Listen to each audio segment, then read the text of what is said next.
టీ1 తెలుగు న్యూస్కు స్వాగతం. శ్రీక్షేత్రం కోనుకుంట్లకు విచ్చేసి శ్రీ మహాలక్ష్మి అమ్మని సందర్శించిన బెంగళూరు హైకోర్టు న్యాయవాది వైఎస్ సుధాకర్ బాబు. కర్ణాటక రాష్ట్రం చిక్కబళ్ళాపురం జిల్లా చింతామణి తాలూకు శ్రీక్షేత్రం కోనుకుంట్లు శ్రీ లక్ష్మీ వెంకటరమణ స్వామి దేవాలయం ప్రాంగణంలో నెలసి ఉన్న శ్రీ మహాలక్ష్మి అమ్మ గుడిని బెంగళూరు హైకోర్టు పేరుగాంచిన న్యాయవాది వైఎస్ సుధాకర్ బాబు గారు విచ్చేసి అమ్మని సందర్శించారు. వైఎస్ సుధాకర్ బాబు గారు చింతామణి తాలూకు యనమలపడి గ్రామం కీర్తిశేషులైన అశ్వత్థనారాయణరావు రమామణి గారి కుమారుడు. వీరు బెంగళూరులో హైకోర్టులో లాయర్.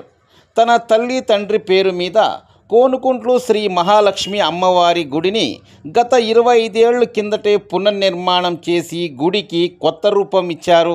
వైఎస్ సుధాకర్ బాబు దేవుడు అంటే ఎక్కువ భక్తి, సమాజ సేవలో పలు కార్యక్రమాలు కూడా వీరు నిర్వహించారు.